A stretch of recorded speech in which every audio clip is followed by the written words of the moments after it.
What's up guys, Axis here bringing the second part of my Marauder intro tutorial, and today we're going to be in After Effects looking at the workflow that I'll use for that intro and lots of other intros. I'm going to be trying to cut down the amount of third-party plugins I'm going to be using, so I'll try and create some particles using the built-in particle engine and various stuff like that. So first off, let's just import our intro. So if you haven't already seen this intro, I've got it up here.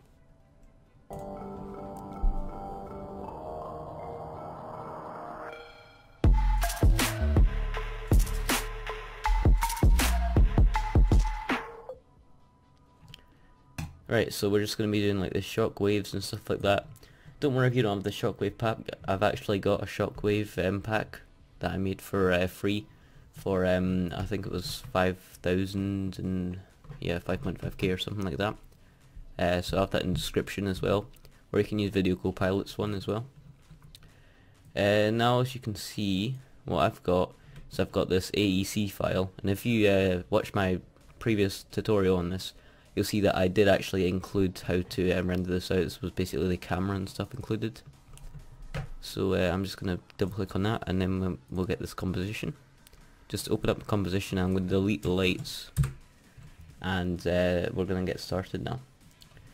So first off, you're going to want to add Real Smart Motion Blur.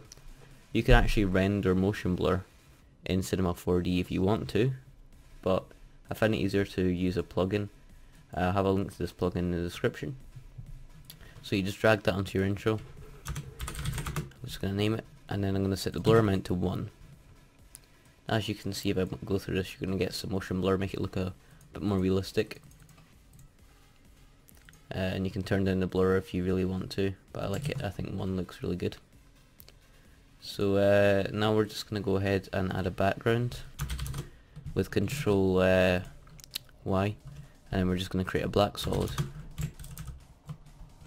Just going to make sure it's completely black. Yep.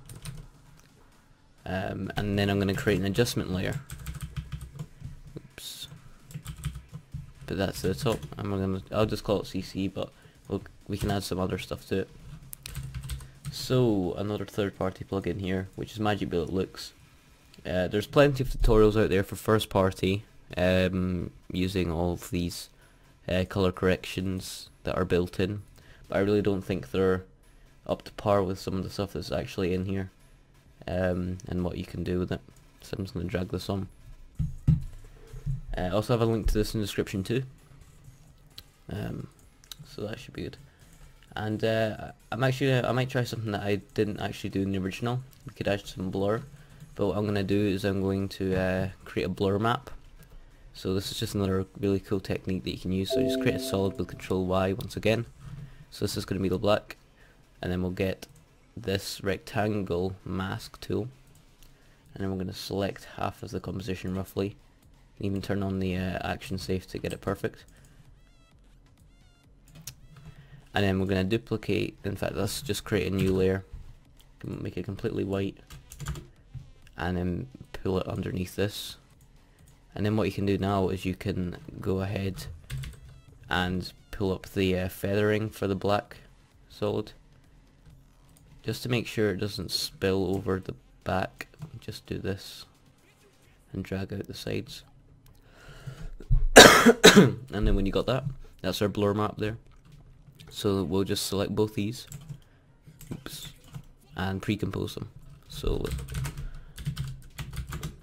now that we've got that, we can just go ahead and grab some camera blur. And this will actually allow us to select the blur map, and then you're going to want to deselect the eye on the blur map, and what you can see now is the blur is on one side. What's really nice to do with this is you can adjust the focal, in fact what was it? That's it. So the focal distance, and if you do this, then you can see that it's going to switch sides, basically going to invert itself. And if you think that the blur's kind of is too sudden, then you can turn up the mask. There we go, now it's kind of more like a fade. So let's just go and see what this looks like here. Might want to, I'm going to turn it down, so I'm going to go to keyframe at the start, and we're going to go to where the drop is. So here, and turn it down. But yeah, that's just a nice technique you can use. And now we're going to go ahead and go into Magic Bullet. See what we can do. You can use a bunch of the color corrections from my color correction pack or from my motion pack, which I'll both have in the description. But I'm going to be creating one because it'll be helpful for people that don't actually know how to use this. So I'm going to grab a curve from the post section on tools. And once you've got this, just turn up the lights and then turn down the darks here. And through a colorista,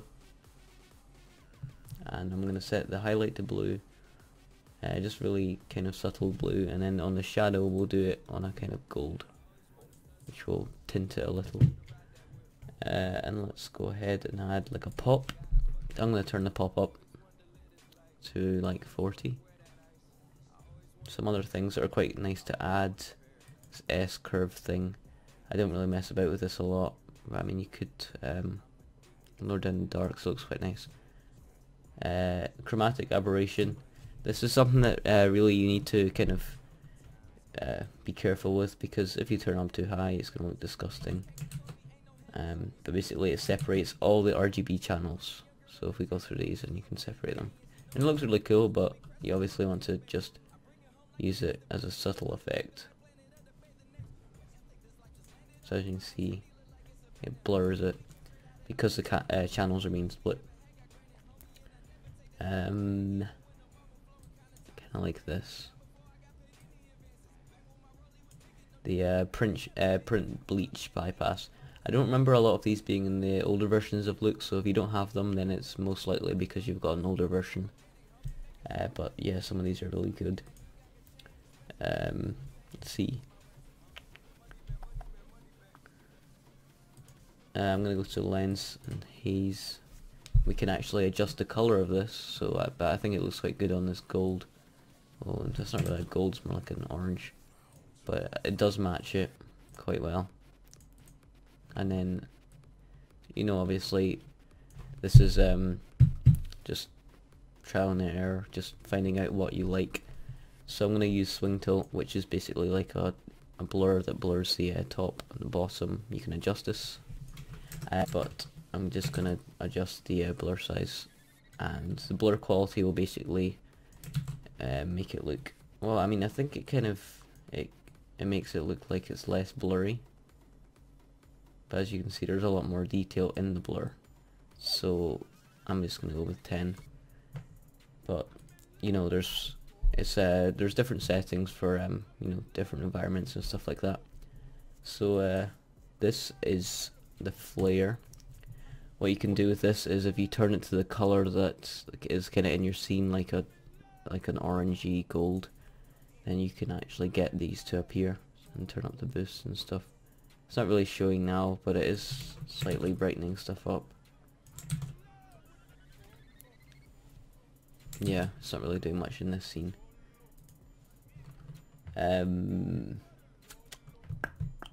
Vignette. I'll just kind of fade off your the side of your composition, so I'm going to turn down the strength just to, so it's not overpowering, and contrast. Let's turn this up. What else? Now just look through these.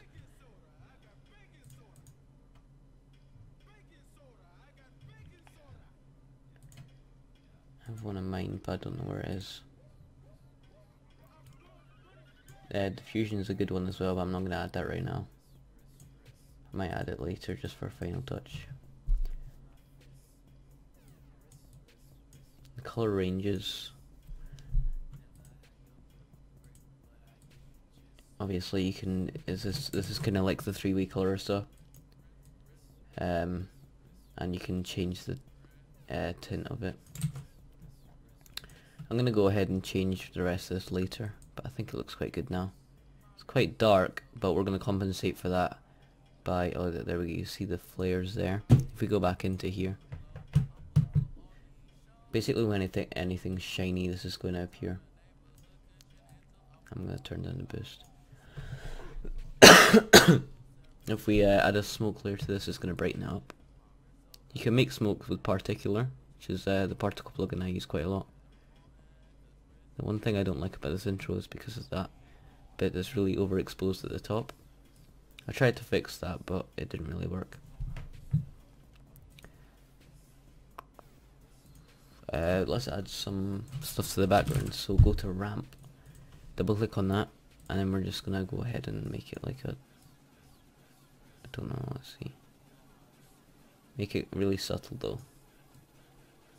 You can make it a contrasting colour, so if you've got blue, make it red or something like that. So I'm just gonna go with a gold. You might want to go to with radial. I'll just swap the colours. That looks quite nice. You can. I really want to import a smoked layer. You can find a bunch of these around YouTube, and you can find some in my pack too. I made these with particular. Again, it's a really great plugin, and I really recommend getting it, but I'm gonna avoid using it. So stock smoke. I use both of these actually. The smoke for when the impact happens, so I might as well import the both of them. So we'll just get the smoke layer first.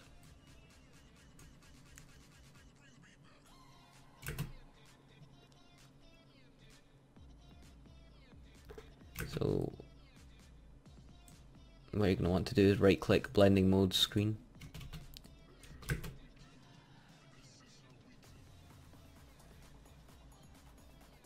No, that's too early, but you can do something like this. And since the camera's in here, if you check this 3D layer, is going to rotate it with the camera. So we're going to have to scale this up a lot and move it over. And then we'll just press T for the opacity and turn this down. Some of these shortcuts I'm just using without really thinking, so you're going to have to maybe look up some of the shortcuts for how to bring up these things. But I'm not very good at reminding people when what I'm clicking and stuff, because it's just kind of used to it. Yeah, so what I'm gonna do in the pre-comp after this, I'm going to speed this up a lot at this point, because as you can see, it's a really slow animation, and I had the this shockwave and stuff. I'm actually gonna import the shockwave, but this time I'm gonna be using something from my free pack that I released. I don't know, I like this one. And you can even put this over the intro. It looks quite good, either or. Put this to screen again.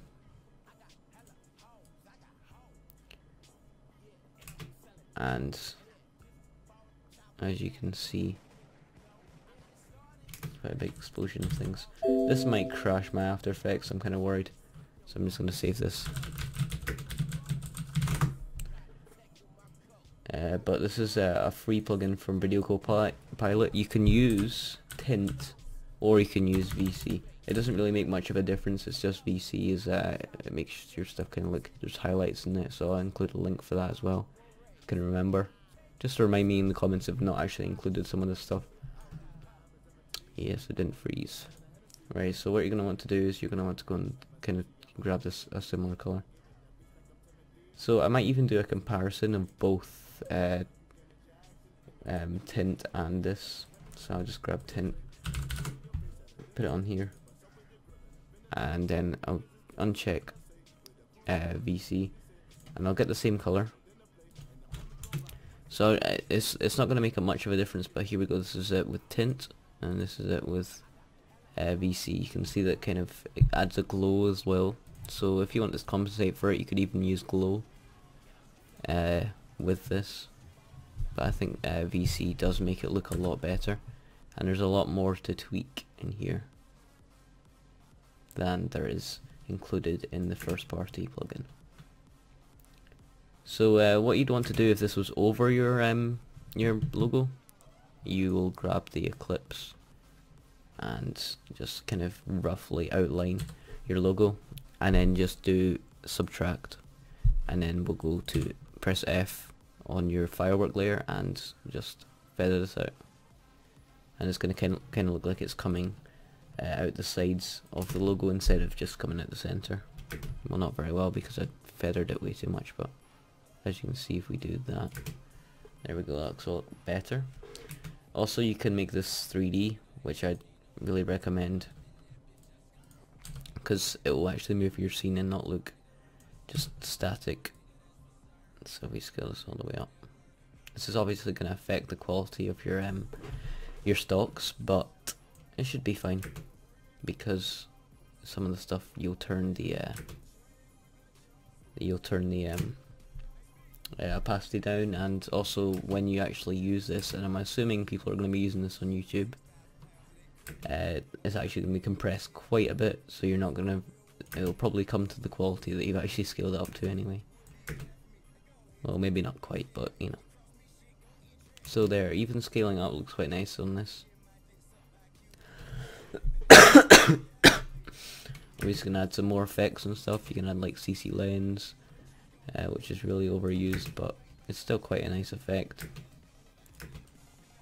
And I believe I've used that in a couple of my After Effects tutorials before, so if you watch them, you know what the effect is, and if you've not, you can go and check them out, or check out some other tutorials for CC lenses or like transitions. So now I'm gonna go ahead and grab the smoke layer. It might be a bit too much of a hassle to make this 3D, but I'd really recommend it. There's kind of a green tint on this whole thing now, which I'm not liking, so I'm gonna go ahead and adjust all of it later.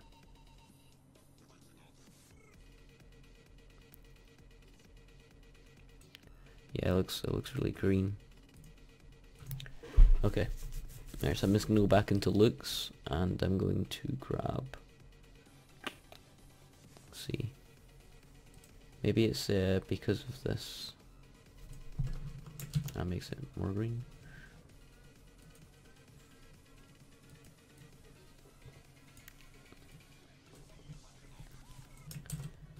I'm gonna go into the upper, the 3V colors. So let's see.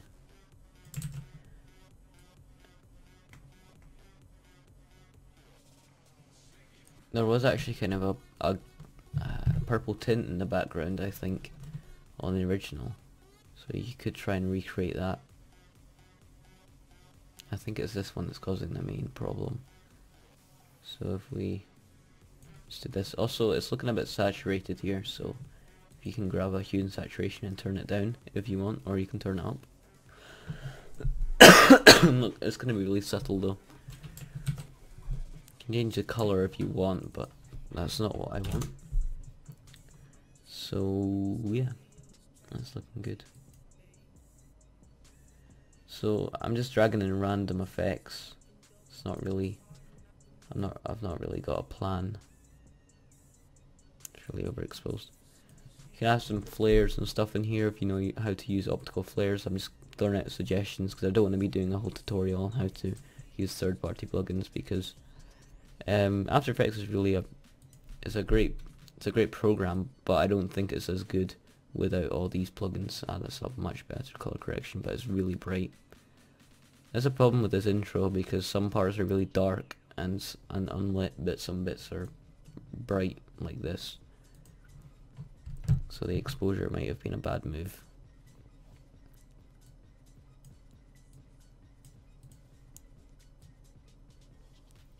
So it doesn't really make much of a difference. There we go. So this will vary depending on how bright or dark your intro is, and personal preference. So there we go. We've got something going on there. Looks quite nice. We've got the shock waves. We've got the smoke layers and all that good stuff. So you might even want to tint the smoke layer, because that is going to colour your scene as well. You might make it a kind of purplish colour, but not as harsh as that. Oh, that's what you could do actually. You could duplicate the smoke and put it underneath the intro layer.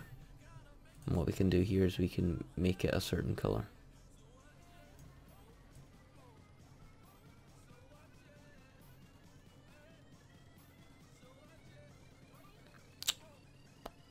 I'm not going to mess around with this for too long. That seems to be what's happening. Right, okay, that's good. And I'm just going to use opacity again, turn this down at the front. There we go, that's looking quite good.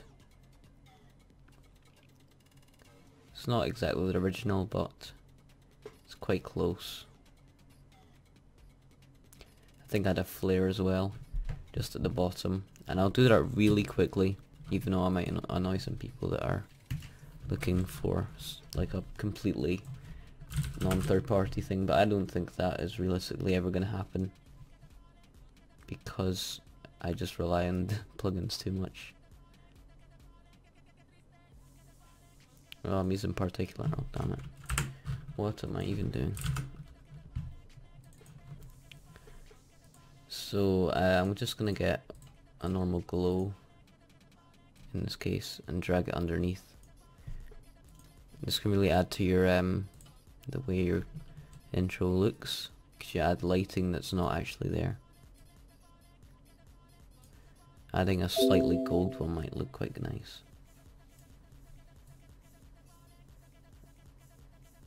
It's really too bright though.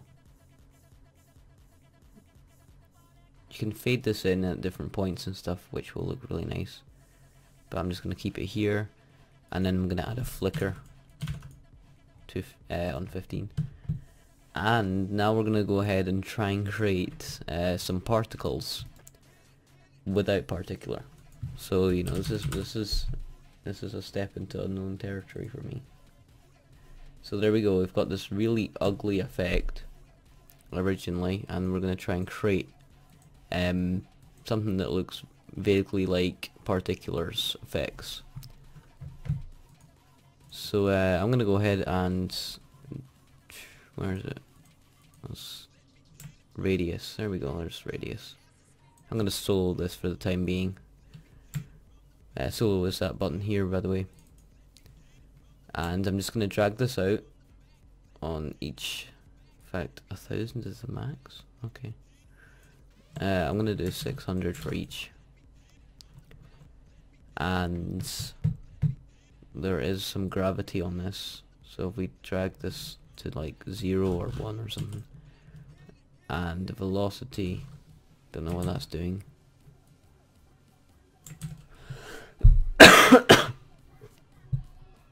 Maybe if we go negative on them. Yeah, there we go. And the velocity, we turn that down.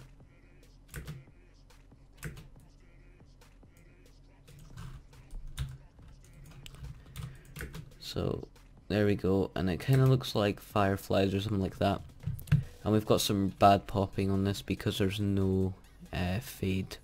See, the opacity map is basically like the opacity settings on opacity over life.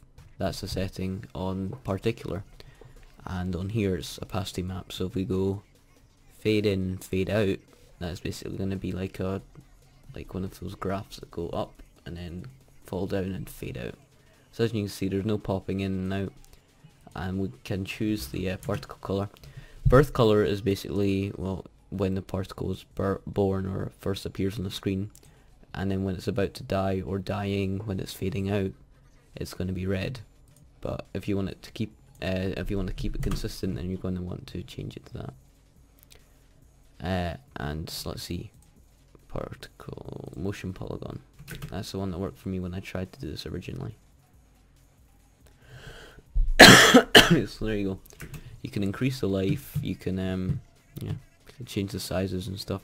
It seems to get bigger over its life, which you can also mess about with. I don't know if there's any motion blur on this or if you can actually control it, but we can try and add some motion blur. Let's see if it... Yeah, using comp motion blur will actually affect this, which is quite good. So if we just, I'm going to call this particles, and then see on the motion blur come down here. If this is not here, then you should check toggle switches and then check this up here. Now once you've done that, you've got an alright looking particle. Normally what you'd want to do is move this about in 3D space like Particular can, but I don't know if that will look very good because you can't adjust it in Z space, which is basically coming towards the camera. So I mean we could do this. So I scale this up. Hopefully, I think that, okay, maybe not. I thought that since it's a plugin, maybe it does. I thought it maybe be like a vector thing, so it wouldn't actually lose quality when you scale it up. But as we go through this, we can see that it's going to rotate with the camera, and it looks alright actually. It's not too bad, but it definitely leaves something to be desired on the particle front. I don't know where's the size of this. Oh, there we go, burst size. I don't know if that's making a difference or not. Yeah, so you have some various particles. I don't really see them at the moment though. I think it's because it's too scaled up. So yeah, you do see them, or just very few. If we turn up the amount, there we go. If we turn up the life, there's gonna be a lot more that are gonna appear, and then I'll just reduce the size to compensate. So you know, it looks alright, but it's not as powerful a tool as Particular is, but it's definitely a good starting point. Alright, so I'm not going to be messing about or tweaking with this anymore because obviously I'm going to leave that up to you guys. But what I'm going to do is I'm going to go ahead and pre-compose this, and we're going to start time remapping this. So if you go Control Alt and T, you can use Twixtor for this as well if you have it, but I'm not going to, because I think I did actually use time remapping for the original. So you're going to want to go to where this first letter starts kind of coming in. So here we go. Just click that keyframe there, and then we'll go to the point where this is all done. I think I went really far through this, like here, and then you just drag this keyframe back, which in turn is going to speed up this one section here. It might look really bad, but this is just trial and error for you guys. Whoa. Alright, there we go. The particles are really, I think they're too big, but you guys can mess about with that. I think it needs to be more instant. So yeah, they look like massive matchsticks. They don't look very good. See, yep, that's just really bad. I'm actually going to just turn the particles off so you can get a better idea. I'm not going to try and troubleshoot all this. Yeah, that is... yeah, I'm just going to make it last longer a bit, like this.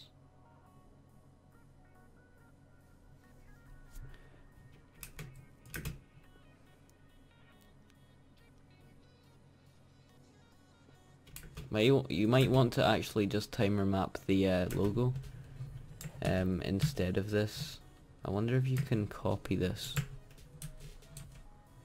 So I might try and Control X to cut, and then I might paste this in here. I'll go to the start and then paste the timer mapping settings. Right, so let's see how this looks. What you're going to want to do is adjust all the other parts of this to match it. There's actually going to be a big problem with doing this. It's actually the camera is not going to be moving with it, so what you'd want to do is you'd want to put both of these in a pre-comp and add the time remapping to that. But I'm not going to at, just because I can't be bothered, and I don't even know how long this is taking because this is shadow play I'm using, and I can't really cut down this. Right, so that looks quite good. It's quite abrupt though, and I think I'd probably tweak this before rendering it out. But you know, it's a good start. So I'd just render this now. So if you render this, I'm going to go into my settings. Settings aren't really anything special.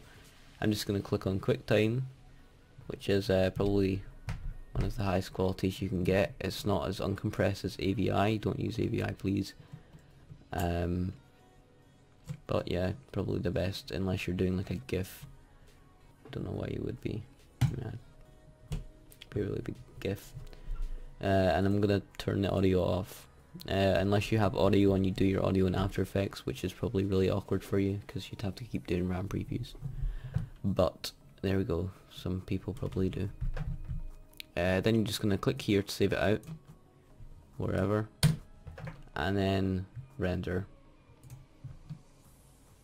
And it's gonna start rendering it. So thank you for watching, guys, and remember to just like, comment some tutorial ideas in the description. I keep saying description, I'm such an idiot. In the comments below, and I'll try and get around to making them. I think I'm going to be doing an intro giveaway for Christmas as well, or sometime around that time. So just watch out for that, and I'll see you guys in the next video.